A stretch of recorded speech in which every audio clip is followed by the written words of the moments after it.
Anyway, I'm gonna put this out just to have something put out there for now. And I do know where the channel is going, but that'll be another time. We'll talk about that. But I got this little smoker off Marketplace, cool little smoker. It's 3/8 steel, nice heavy duty little someone's creation. And it's not bad. The guy kind of let me know, it's just not big enough for what he's doing. And you got to fiddle with, he let me know that, I mean, you got to fiddle with it quite a bit, but you can cook you can get a decent result, but you got to fiddle with it a lot. So I've been trying to think of ways to make it work better. And I bought some steel pipe on that I found a really good deal on, but it's like flanged 10-inch some kind of water main pipe, and it's huge and heavy duty, and it's probably the right size, but it's, the more I think about it, I think we can make what's here work without reinventing the wheel. And the more I think about it, that pipe, there's two of them, they're 20 inches by 10, they got flanges at both ends. I think I have another idea for a purpose-built smoker for those. So been doing some homework, and a lot of guys don't run a grate in their firebox, and that would give a lot of room back, because that grate takes up probably 25% of that firebox. So we're gonna pull this out and pack it full of wood.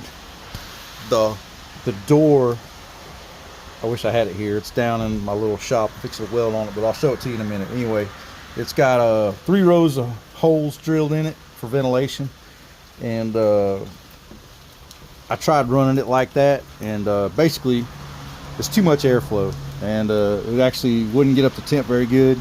And I made like a temporary little plate and kind of blocked some of the holes off, and did okay with that, but I still had to move the meat around quite a bit. So what we're going to do, I'm welding plate over a certain amount of holes on there, about 1/3 of the holes, and then we're going to eliminate this. And I'm also going to block this off just with some tin foil for today, so the air has to go through here, and that'll basically should create a flow that goes straight across all the food evenly. And then we're gonna have to play with the damper, obviously. I wish the stack was a little taller, but I don't think it really matters because of this vertical cook chamber part. So yeah, it's been a struggle to really cook on this thing, so hopefully these adjustments will get it there. So we're going to try it, and then we're going to cook some chicken, see how it goes. Y'all can hang out with me, see what we do. All right, here's our little door.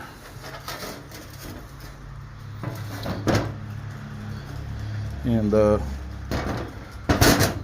just going to put this strap.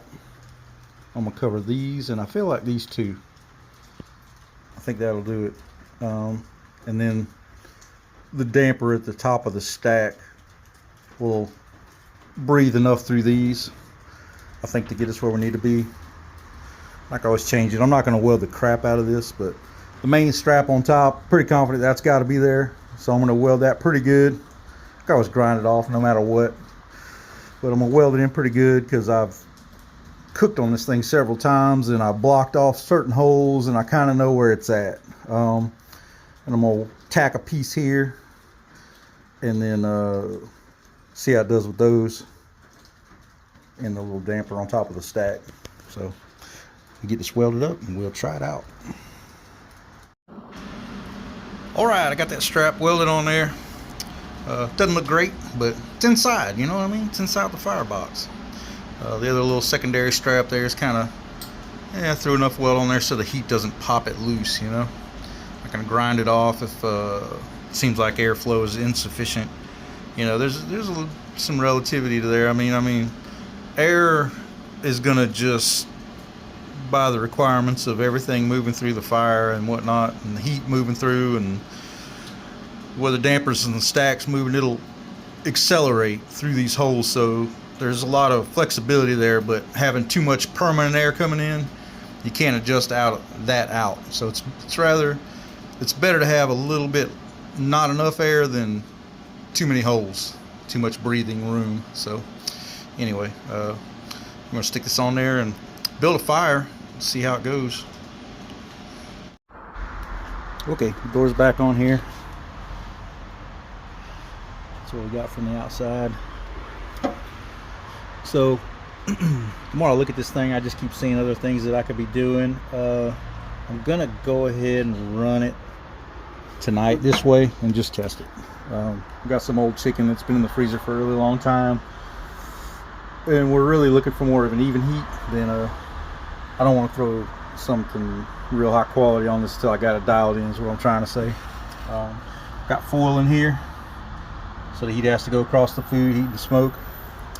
And there's a gap, you can't really see it, let's see. There's a gap there. And then they put a plate.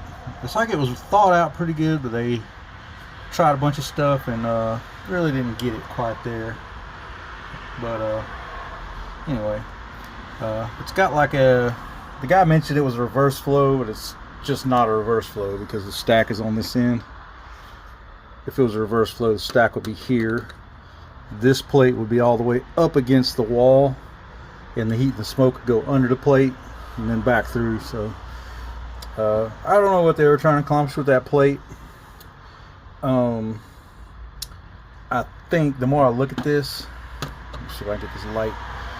I think putting a plate blocking off below the rack down to the bottom, so it forces all the heat and smoke up here, will probably be my next thing I'm going to try. But we're going to just run it like this for now. Before, this was up under here, and you had some radiant heat off the plate, and there was quite a bit of radiant heat. I mean, it was still cook, just wasn't very even, and it was really hot here, and it's probably still going to be that way until everything's dialed in and just trial and error. I think there's going to be some more trial and error, but anyway, I scooted this back as far as I could.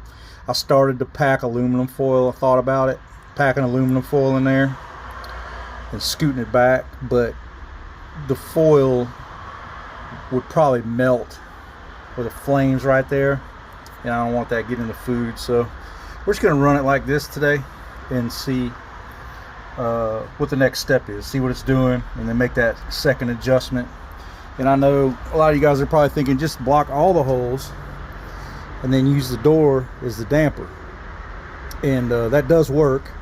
Only thing is I'm on a wood deck here, and I don't want some cold tumbling out of there, and I know it's really not secure, but it stays pretty good. It's got a little, it catches, and it's better closed for me. I'm gonna do something to secure it better if we don't end up doing something completely different with a different firebox and all that. This is all experimentation right now, but I'd rather the door be closed completely on the wood deck. That's the whole reason I didn't just block all the holes off and then there's my damper. So anyway, we're gonna build a fire in here. It's got a propane wood starter, which is neat, and it works good. I don't know if we have any propane left. I'm gonna try. I'm gonna pack this thing full, and if we have to, we'll just light it another way. But yeah, I think there's enough propane in there to get this wood going. See what kind of temperatures we get out of it. So let's do it. There we go. Got the propane lighter going. So love it. I'm just gonna pack it full and see what temp we end up with. Play with the damper. Try to get her stabilized around 250, and then we'll go prep up some chicken.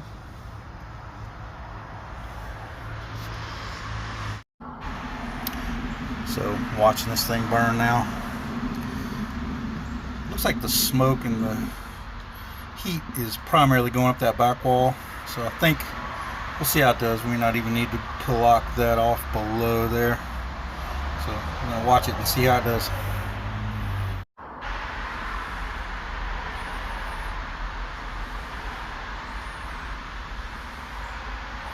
See, even the air holes that are just left, there's enough airflow for that much fire. Of course, the propane burner is helping I'm about to cut it off.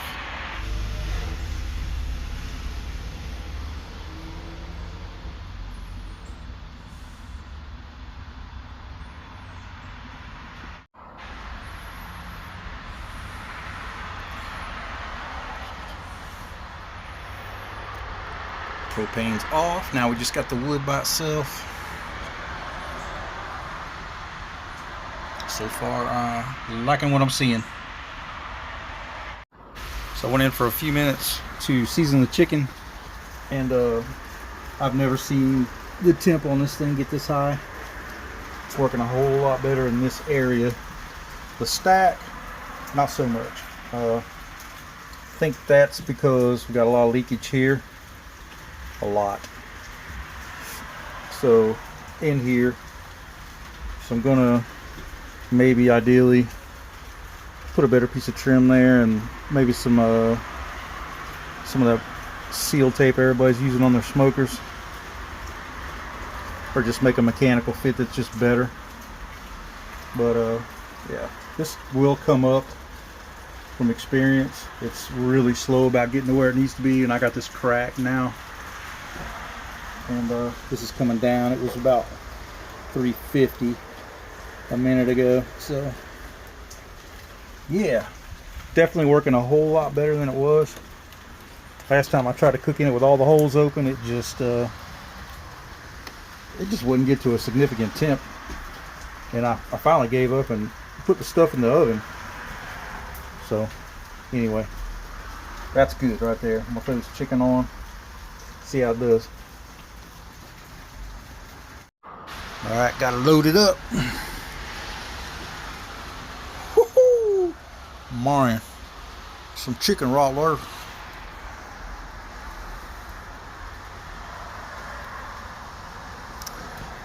Pretty much the dirty smoke's gone now.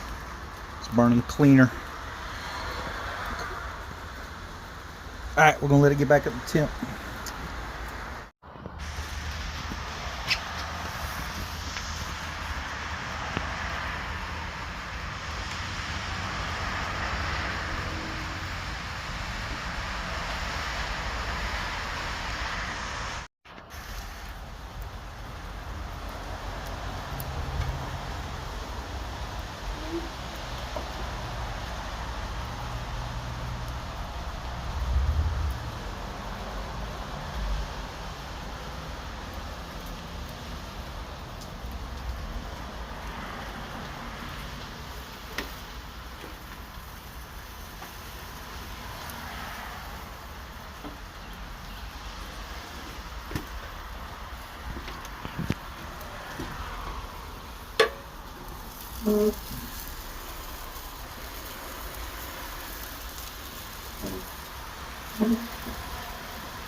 As you can see, it's still not super even, but I'm able to achieve the temperatures I want before I was fighting to even get it up to temp. So I'm gonna have to move this around. I'm still gonna probably do that block off thing I was talking about doing here. I think that'll resolve a lot of this. So all right, we'll move them around. All right, so this one's ready. I've moved them and flipped them and stuff.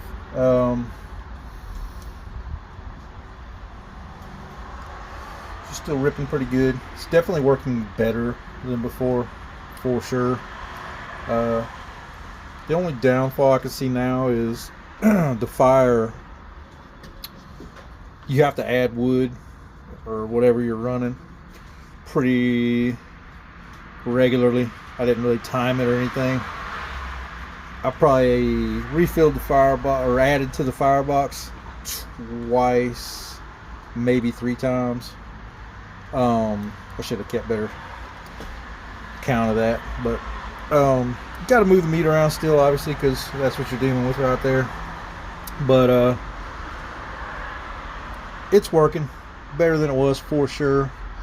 I'd still feel like it needs a bigger firebox, because when you add wood, you're dealing with dirty smoke every time you add fresh wood. You could probably combat that with some natural lump charcoal and a little bit of wood. Start off with a fresh batch of wood and let it get to a clean smoke. Put the chicken on, or wood, or whatever you're cooking, and then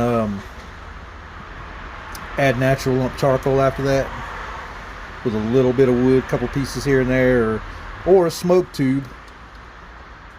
You can run a smoke tube, and that would probably combat that completely, actually. So just my thoughts. So I'm gonna close this down, let it finish up. The other ones are close, not too far away.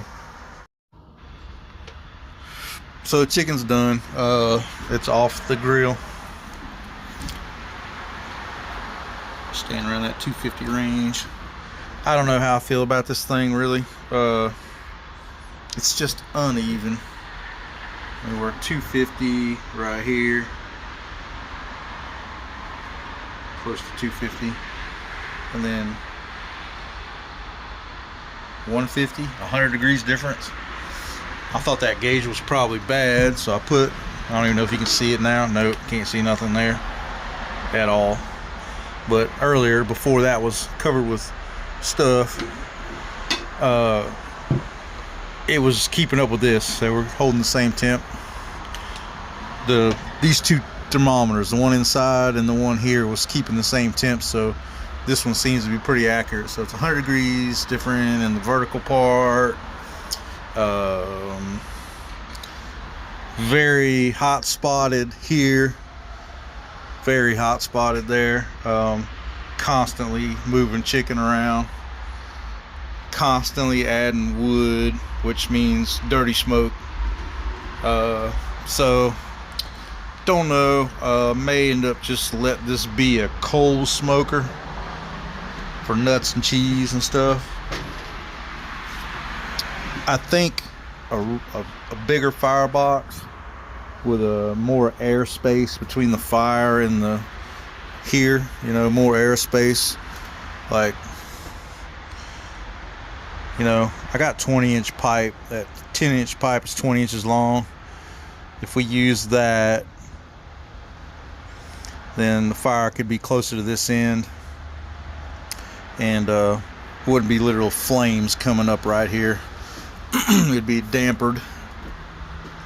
I just don't know if I want to do all that. And I mean, it's a decent cooking area. You can't really do a Boston butt on here or anything. There's no briskets that are just this wide, it's 7 inches or something like that. So I mean, you're limited. Chicken and burgers, dogs, chicken. Sure, I'm not thinking of some stuff that you could cook on here. Pork loins. Pork loins I did on here came out good when I first got it. But so don't know. I would say, I could tweak this box some more and probably get it working better. I think there's still too much breathing, too much airflow. But I went through an entire bag. I went through this whole bag to cook one batch of chicken. Doesn't really give you a weight. Anyway, I went through a whole bag of apple, and when I bought this, I was like, I'll probably get 3 cooks out of it. 1 cook, and it was expensive. And we're really just testing today. It was old freezer burn chicken. It's been in the freezer for a year. It's okay. It's edible. We're gonna eat it. Dirty smoke for sure. So I don't know what the real answer is, other than a much bigger firebox with a little more air space there. And I just don't know. There's not enough room to really cook everything I want to cook on here, so may just use it as a coal smoker and build a traditional offset. I built several in the past, and I got pretty decent at an even cook on them. And then it's been 15 years since I built one. and they've come even further with designing them, making them even better. So I think I might just build a purpose-built offset and just use this for a coal smoker, possibly. We'll see. Yet to be seen. But alright, we'll move on and keep the videos coming. You guys take care, and we'll see you on the next one.